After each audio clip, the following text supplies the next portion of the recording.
सर्व मम देव देव। श्री एकादशी महात्मा। पौष मास शुक्ल पक्ष की पुत्रदा एकादशी का महात्मा। युधिष्ठिर ने बोले, श्री कृष्ण, आपने शुभकारिणी सफला एकादशी का वर्णन किया, अब कृपा करके शुक्ल पक्ष की एकादशी का महत्व बतलाइए। उसका क्या नाम है, कौन सी विधि है तथा उसमें किस देवता का पूजन किया जाता है। भगवान श्री कृष्ण ने कहा, राजन, पौष के शुक्ल पक्ष की जो एकादशी है उसे बतलाता हूँ, सुनो। महाराज, संसार के हित की इच्छा से मैं इसका वर्णन करता हूँ। राजन, पूर्वोक्त विधि से ही यत्न पूर्वक उसका व्रत करना चाहिए। इसका नाम पुत्रदा है। यह सब पाप को हरने वाली उत्तम तिथि है।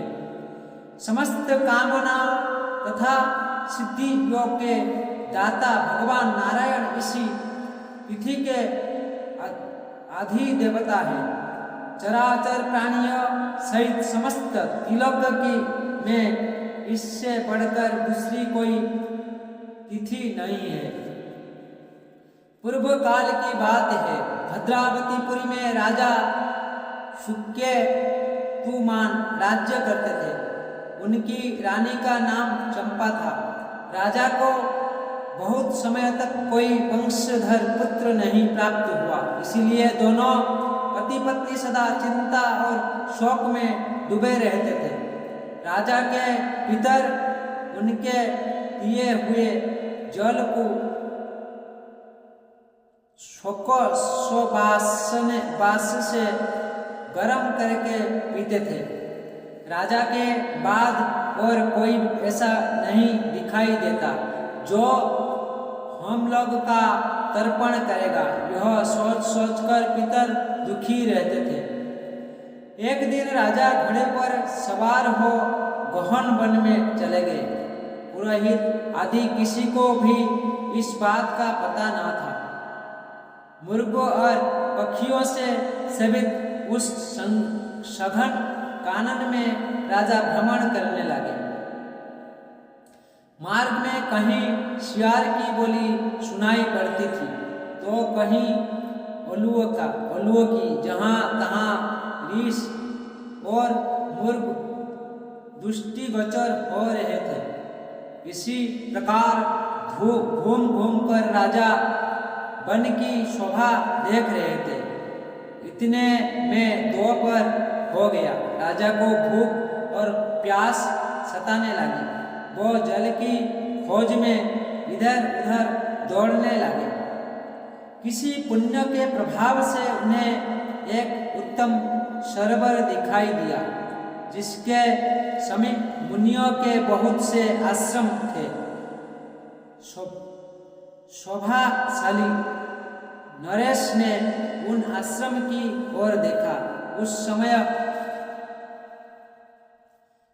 शुभ की सूचना देने वाले शकुन होने लगे। राजा का दाहिना नेत्र और दाहिना हाथ फड़कने लगा, जो उत्तम फल की सूचना दे रहा था। सरोवर के तट पर बहुत से मुनि वेद पाठ कर रहे थे। उन्हें देखकर राजा को बड़ा हर्ष हुआ। वो घोड़े से उतरकर मुनियों के सामने खड़े हो गए और पृथक पृथक उन सबकी वंदना करने लगे। वो मुनि उत्तम व्रत का पालन करने वाले थे। जब राजा ने हाथ जोड़कर बारंबार दंडवत किया तब मुनि बोले, राजन, हम लोग तुम पर प्रसन्न हैं। राजा बोले, आप लोग कौन हैं, आपके नाम क्या है तथा आप लोग इसीलिए यहाँ एकत्रित हुए हैं, यह सब सोच सोच बताइए। मुनि बोले, राजन, हम लोग विश्वदेव है, यहाँ स्नान के लिए आए हैं। माघ निकट आया है।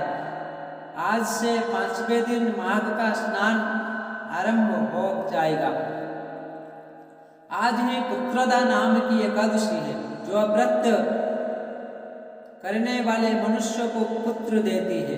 राजा ने कहा, विश्व देवगण, यदि आप लोग प्रसन्न है तो मुझे पुत्र दीजिए। मुनि बोले, राजन, आज के ही दिन पुत्रदा नाम की एकादशी है। इसका व्रत बहुत विख्यात है। तुम आज इस उत्तम व्रत का पालन करो। महाराज, भगवान केशव के प्रसाद से तुम्हें अवश्य पुत्र प्राप्त होगा। भगवान श्री कृष्ण कहते हैं, युधिष्ठिर, इस प्रकार उन मुनियों के कहने से राजा ने उत्तम व्रत का पालन किया। महर्षियों के उपदेश के अनुसार विधि पूर्वक पुत्रदा एकादशी का अनुष्ठान किया। फिर द्वादशी को पारण करके मुनियों के चरण में बारंबार मस्तक झुकाकर राजा अपने घर जा गए। तदंतर रानी ने गर्भधारण किया। प्रसव काल आने पर पुण्यकर्मा राजा को तेजस्वी पुत्र प्राप्त हुआ, जिसने अपने गुणों से पिता को संतुष्ट कर दिया। वह प्रजाओं का पालक हुआ। इसलिए राजन, पुत्रदा का उत्तम व्रत अवश्य करना चाहिए। मैंने लोगों के हित के लिए तुम्हारे सामने इसका वर्णन किया है।